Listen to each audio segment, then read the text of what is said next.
Victim's coming out, victim's coming out. The fire ground is dynamic. Priorities can change by the second. This series is about our first priority, life priority.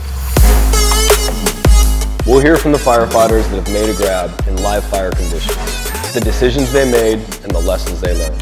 Listen as they tell you about their experience, learn from their mistakes and their successes. Expect fire and expect victims. Expect the unexpected and plan accordingly. This is Life Priority.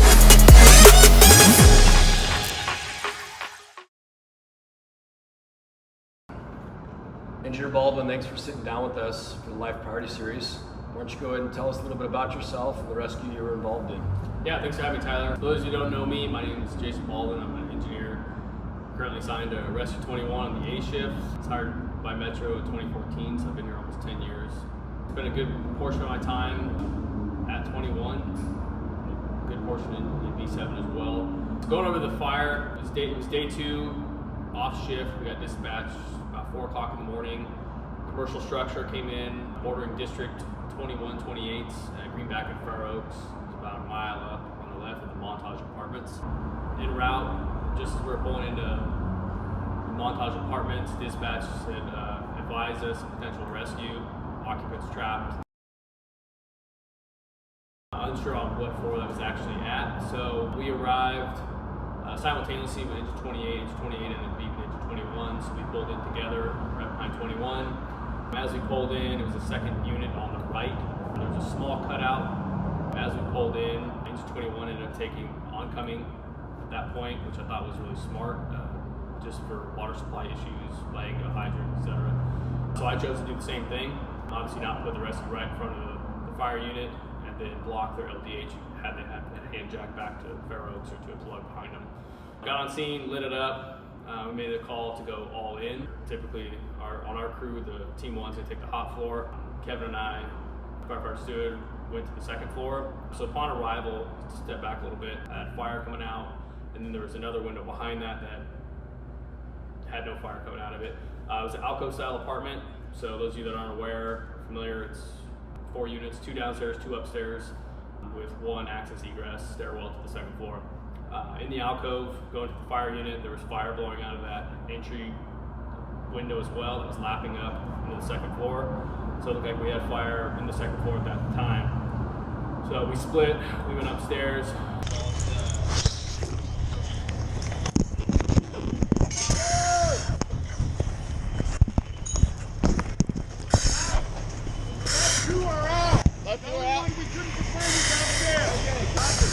Upstairs, all right, we're going up. Ready for water. Yep, hey, up. Upstairs victim.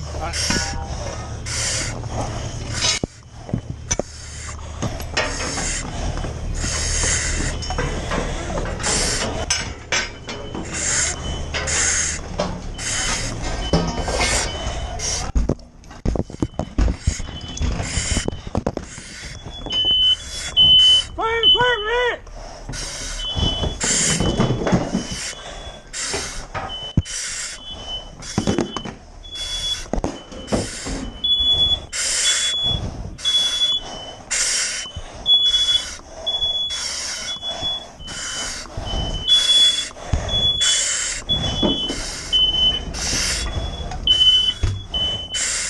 Fire department!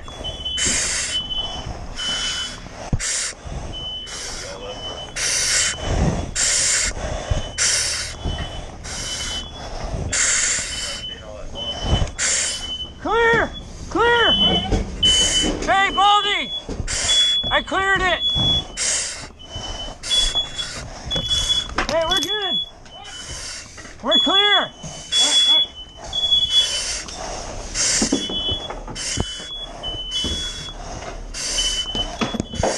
Hey, let's go downstairs!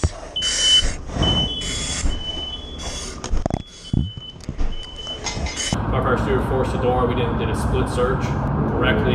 The second floor unit above the fire, so I radioed that into command, let him know that the second floor exposure was clear. At that point, we made a decision to search the upstairs Bravo 1 exposure. Baldy! Hey, we're good!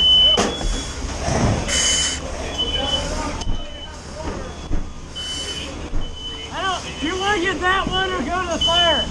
No, kick that one in.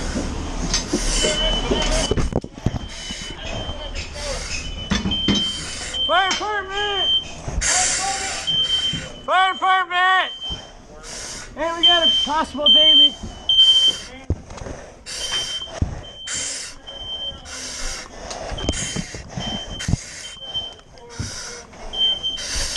All right, we're clear there. I didn't check that one. Pause it.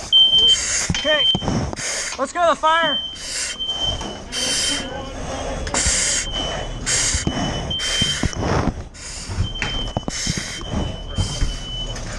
At that point, I told Kevin, let's make our way down to the fire unit because the primary hadn't been complete on the fire unit.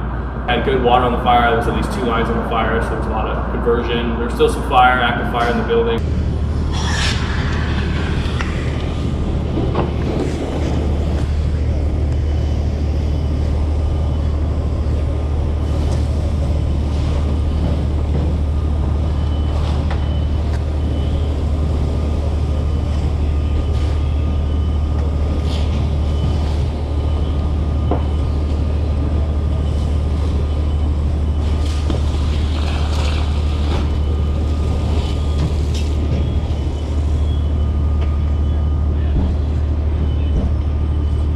Visibility was obviously pretty poor upon our entry. As we made entry, there was a inch 28 nozzle that was probably about 5 or 6 feet in directly on my left with the captain behind him. And they were flowing water, and there was a line on the exterior to a fire attack as well. So I made my way, based upon when I drove in, I remember seeing fire off the AD corner and that second window that didn't have any fire coming out of it. So my thoughts was I was gonna go back into the left in hopes that was a bedroom. Due to the fact that the A side had a balcony, which typically, from my understanding, would be like a living room area. So I was trying to make my way into the bedrooms. There's no doorways as I made my entry. Came into the Delta side wall. At that point, there was probably 8 people in that apartment at that time. It's a downstairs, about 700 square foot unit, just a single bedroom. So at that point, I told Kevin, hey man, I can't go any forward anymore. I'm at the Delta side wall. He then broke off, kind of went into the living room. I made my way back to the entry point, trying to find bedrooms. So as I peeled back, I was able to find a hallway, if you will, directly as you walk in. It was probably 2 or 3 feet as you made entry into the front door. So inch 20 ended up bumping up, which opened up that space. So when I made my way through that hallway, I found a wash machine, linen closet, like bifolding doors. They were severely burned. I made my way into the bathroom. I cleared the bathroom. There was no other doorway that, like a Jack and Jill or anything like that. So I came back out of the bathroom, back into that hallway, put me right into a door. I opened that door, and smoke was baked down probably, 12 to 18 inches off the ground. Very poor visibility in that bedroom. So I got pretty low. I could see that there was clothes, footboard or like a trunk at the end of the bed, and then I could see the bed frame. So I knew I was in a bedroom. So I made my way in, got to the bed frame, the right side, got up onto the bed, and at that point I got up top of the mattress and I saw the victim's legs were hanging out of the covers probably about, 10 to 12 inches. At that point, I yelled out victim, and then I kind of sized her up to see if this was a situation where she's still viable, if I'm going to actually bring her out of the building, or if she was a 10.5 and I was going to leave her in place. After I called in victim, I didn't know if anyone was behind me, so I got her down off of the bed. I then radioed into command. I let them know R21's got a victim coming out the alpha side. Keep spraying water. Yeah. Hot.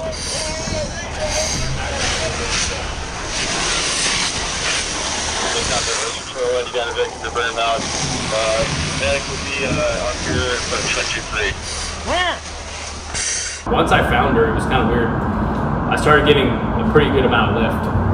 And it could have been for me opening the door. I guess what had happened was watching one of the fireman's videos on Engine 21. He accidentally broke the window, or bedroom window with his nozzle, by accident. And when he broke that, he said a lot of black smoke, pressurized black smoke started coming out of her bedroom. So throughout that short time frame, once I found the victim, getting her on the ground and getting her out, significant amount of increase in visibility, if you will. So as I'm bringing her out, I got her by the legs, get through the threshold of the bedroom, and run into somebody. I'm like, hey, just leave me out. And so they lead me out of the bedroom and into the hallway, out through the threshold of the apartment.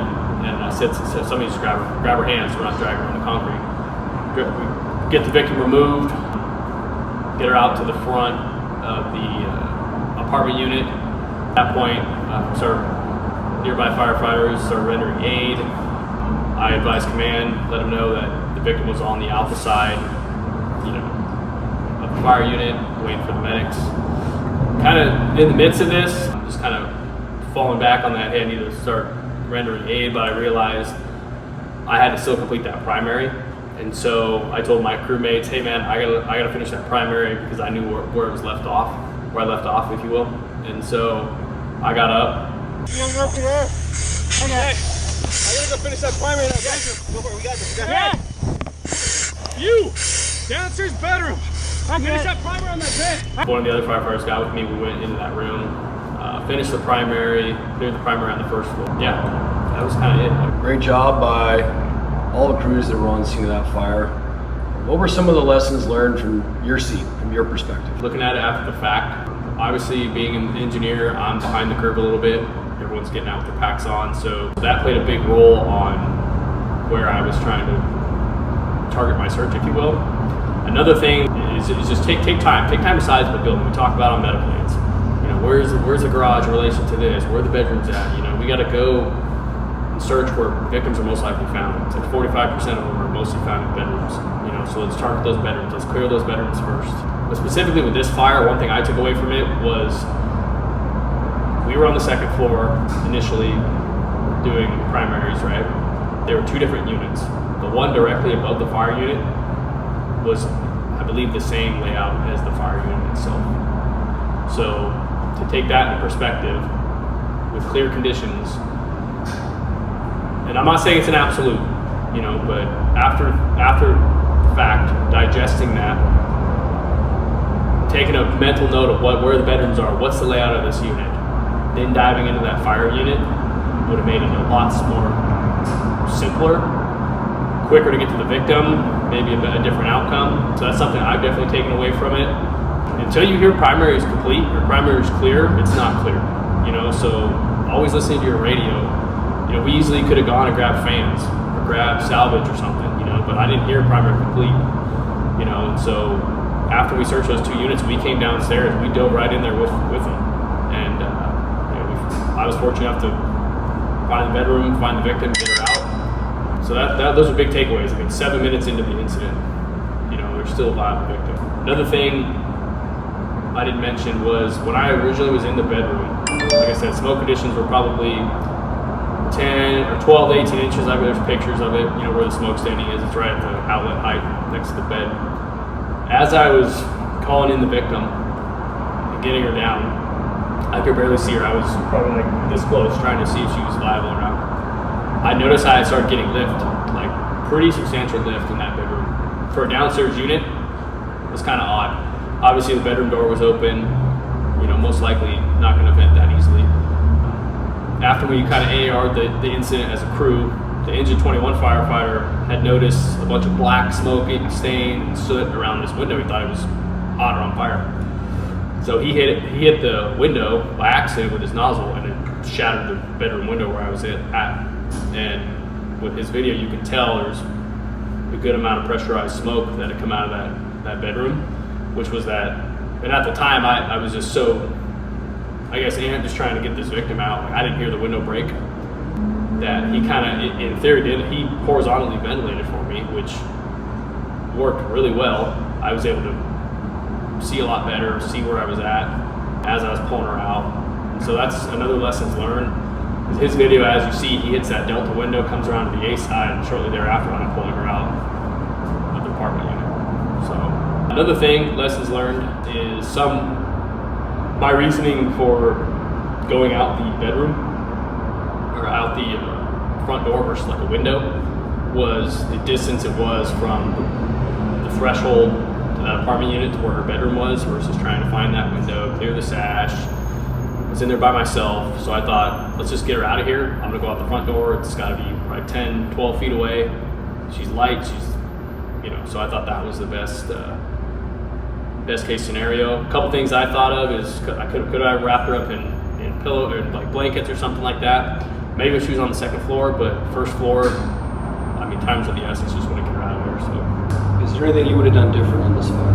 well, typically what I like to do on a fire is, obviously get down low, try and get beneath the smoke level, see what kind of layout there is. Being the fact that we had searched the 2 upstairs units, kind of coming downstairs late to the game with the kind of getting knocked down on the fire, I didn't do that. I just wanted to, hey, let's get in there, let's start finding the search. So if I would have just gone back to kind of how I do things, I might have been able to see that hallway better. I might not have, just based on smoke conditions. There's a few things I could have done on the second floor, as far as I could have checked for extension, see if it was in the attic, but at that point in time, my mind was primary search, let's find this victim. We had 4 units to search. A few of the things on the radio I could have cleared up, as far as just being cleaner with, calling, upstairs units clear and so forth, but it all got done, so. Great. Is there anything you'd like to add before we close this down? I think I mentioned it before, is finding searchable space and occupying it. You could very easily have roped this building off based on what you saw from the outside, but there was still a bedroom in there that was completely viable, completely tenable, for the most part, till the door broke through. But yeah, at the end of the day, I think collectively as a whole, we did a great job. And we found the victim. It was fast, hasty. All the exposure units were searched. So yeah, I think overall it went well.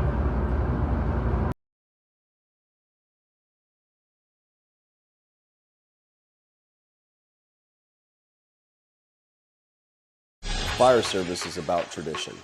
One of our traditions is about passing on our experiences and our lessons learned. When we do this, the story doesn't focus on the individual, but the team and the outcome. These lessons are shared so that you can better serve the public and your fellow firefighters. If you have a rescue and you're hesitant to tell your story, remember, the lessons you share may help save someone else's life or your own.